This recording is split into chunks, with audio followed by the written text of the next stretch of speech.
Start करते हैं question number 3 exercise 2.2 R D Sharma solutions chapter number 2 polynomials. अब cubic polynomial हमें पहले से गिवन है और आपसे कहा जा रहा है कि आप इसके पॉलिनोमियल्स जो गिवन है इसके रूट्स यानी ज़ीरोज़ आप फाइंड आउट करिए। और साथ ही इन्होंने ये बता दिया कि ये जो ज़ीरोज़ हैं ये एपी की फॉर्म में है। अब ये एपी क्या चीज़ होती है? अभी तक तो हमें एपी नहीं पढ़ा है। एपी जो टर्म्स होती है वो एक सीरीज़ होती है एक्चुअल में। थोड़ा सा हम पढ़ लेते हैं एपी के बारे में। एपी में नंबर्स वन बाय वन होते हैं। जैसे अगर यहाँ 2 है, यहाँ 4 है, तो अब इन दोनों का जो डिफरेंस होगा नेक्स्ट टर्म में भी वही पैटर्न होगा। फिर जो टर्म आएगी वो इसी पैटर्न की आएगी। ये सिर्फ ऐसा ही पैटर्न नहीं, कैसा भी हो सकता है। अगर मेरे पास यहाँ 1 था, यहाँ 7 था, तो नेक्स्ट टर्म क्या हो सकती है? इन दोनों के बीच कितना डिफरेंस है? 6 का, तो नेक्स्ट टर्म होगी 13, है ना? ऐसे चलता है। तो जब भी कोई टर्म एपी की फॉर्म में होती है तो उसकी 3 कंसेक्यूटिव टर्म्स होती कैसी है? कोई भी 3 कंसेक्यूटिव टर्म्स जो होंगी उन्हें हम इस फॉर्म में लेते हैं। एक लेते हैं हम ए यानी फर्स्ट टर्म, उसका जो नेक्स्ट टर्म होगी वो होगी ए प्लस डी, और उससे जो नेक्स्ट टर्म होगी वो होगी ए प्लस 2d। ये 3 कंसेक्यूटिव टर्म्स हम ले सकते हैं एपी की फॉर्म में। अब ये डी क्या होता है? डी का मतलब डिफरेंस। ये हो गया फर्स्ट टर्म, ये हो गया सेकंड टर्म, ये हो गया थर्ड टर्म।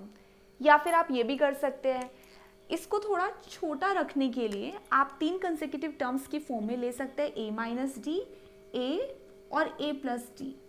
यानी कि जो हमारी टर्म होगी उसमें एक नंबर यहाँ पर अगर मैंने 7 लिया है तो नेक्स्ट नंबर 7 के अंदर डिफरेंस ऐड करने से आएगा।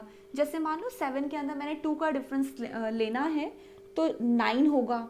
इससे पिछली जो टर्म होगी वो होगी 5, राइट? तो ऐसा कुछ होता है एपी के अंदर। ये हम चैप्टर 5 के अंदर ही पढ़ेंगे जब हम एपी करेंगे।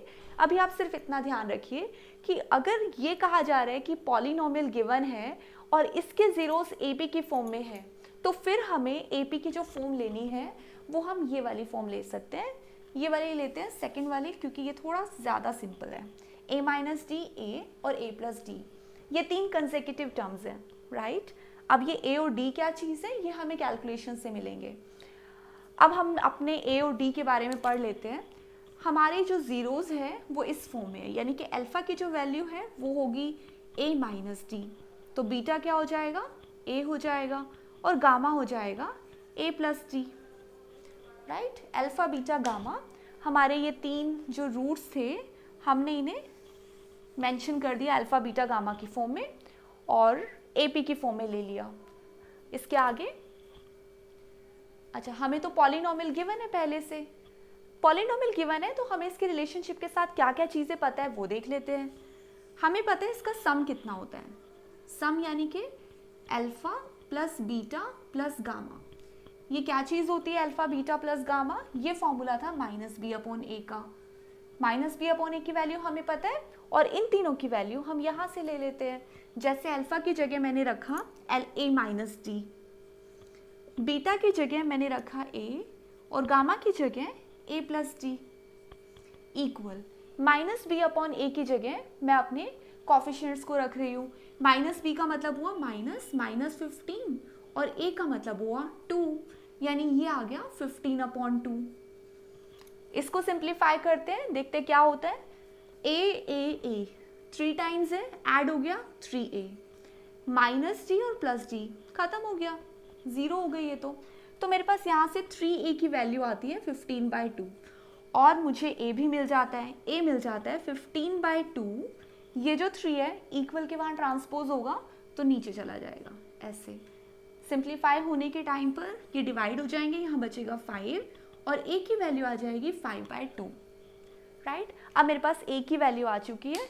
अब हमें दूसरे फॉर्मूले को यूज़ करने की ज़रूरत है। ये सम निकालने से हमें मिल गया था। अब एक काम करते हैं, प्रोडक्ट निकाल के देखते हैं हमें क्या चीज़ मिल जाती है। प्रोडक्ट का मतलब क्या होगा? सम ऑफ प्रोडक्ट का मतलब c upon A. Sum of product होता क्या है? हटा दो, पहले आप इसको नोट कीजिए।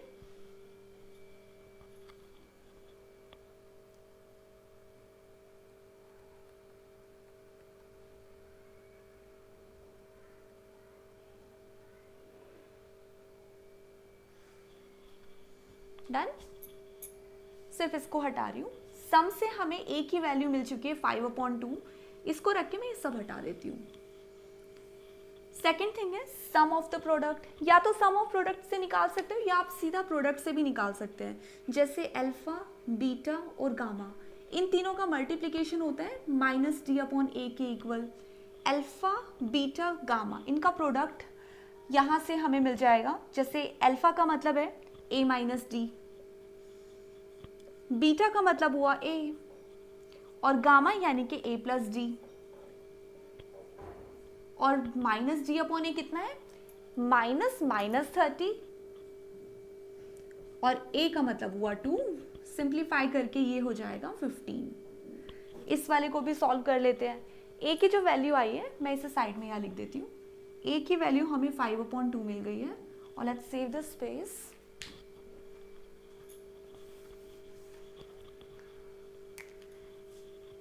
सिंप्लीफाई करने के लिए इन दोनों को एक साथ यूज कर सकती हूँ ना, मल्टीप्लाई a - d और a + d। क्या फॉर्मूला होता है ये, a² - d² का into a equals 15। a² - d² में हम a और a की वैल्यू यहाँ पुट कर देते हैं। a² का मतलब हुआ 5/2 होल स्क्वायर, -d² मुझे पता नहीं है, a की जगह मैं फिर से रख देती हूँ 5/2 इक्वल्स 15। ये वाली वैल्यू सिंप्लीफाई होगी तो ये हो जाएगा 25/4 -d²। ये जो 5/2 इस पूरी पॉलिनोमियल के साथ मल्टीप्लाई की फॉर्म में है, ये उस तरफ भेजा जा सकता है 15 के पास, यहाँ 15 पहले से था। 5/2 जब इस तरफ जाएगा तो रेसिप्रोकल हो जाएगा, यानी 2 डिनोमिनेटर से न्यूमरेटर में चला जाएगा और 5 न्यूमरेटर से डिनोमिनेटर में आ जाएगा। इजी। क्या किया हमने सिर्फ इस टर्म को यहाँ रखा और इसको इक्वल के उधर ट्रांसपोज कर दिया। 2 चला गया न्यूमरेटर में और 5 आ गया डिनोमिनेटर में। अब सॉल्व कर लेते हैं। 25/4 -d² इक्वल है 9 के, तो d² की जो वैल्यू हो जाएगी वो हो जाएगी 25/4 -9। मैं 9 यहाँ ले जाती हूँ, d² को वहाँ भेज देती हूँ, तो d² माइनस के साइन के साथ यहाँ था, वहाँ जाके पॉजिटिव, और प्लस का 9 इस तरफ आके माइनस का 9 हो गया। राइट। अब इसको थोड़ा सा और सॉल्व करने की ज़रूरत है। अब 25/4 -9 इक्वल है d² के, इसको सॉल्व करेंगे तो LCM 4 रहेगा, यहाँ होगा 25 - 36 इक्वल्स d²। ये माइनस होंगे तो आएगा मेरे पास माइनस का 1, 3 में से 2 गया 1/4 इक्वल्स d², और d की वैल्यू आ जाएगी कुछ 11/4 अंडर रूट करके।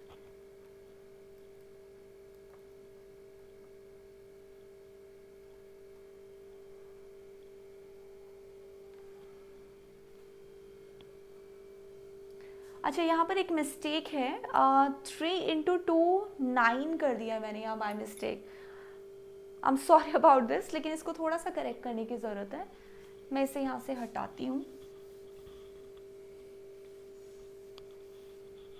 हाँ, तो ये हो जाएगा 25/4 -d² इक्वल्स, ये हो गया 3 2 6, है ना। अब ये हो जाएगा 25/4 माइनस का 6 यहाँ पर, और d² उस तरफ जाकर प्लस का हो गया। अब ये हो जाएगा 25 - 24/4, वहाँ पर d² है, दिस नो स्पेस। 25 - 24 यानी कि 1/4 इक्वल्स d², और d निकालने का मतलब है कि मुझे 1/4 के ऊपर अंडर रूट करना पड़ेगा, स्क्वायर हटेगा, इस तरफ अंडर रूट आ जाएगा, तो ये बन गया 1/2। हमारे पास a की वैल्यू आ चुकी है विच इज़ 5/2, d की वैल्यू भी हमने निकाल ली है 1/2। जब मेरे पास a और d आ चुका है तो अब हम आसानी से कैलकुलेशन कर सकते हैं इन तीनों अल्फा, बीटा, गामा की। यहीं पे कर देते हैं, आप इसको नोट करिए, स्क्रीनशॉट ले लीजिए प्लीज़।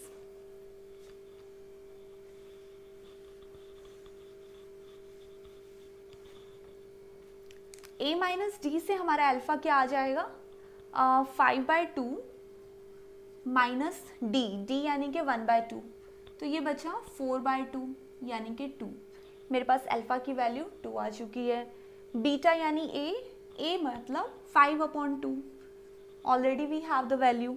गामा यानी ए प्लस डी मतलब 5/2 प्लस डी यानी कि 1/2, 6/2 मीन्स 3, 5 + 1 6/2, 6/2 इक्वल्स 3।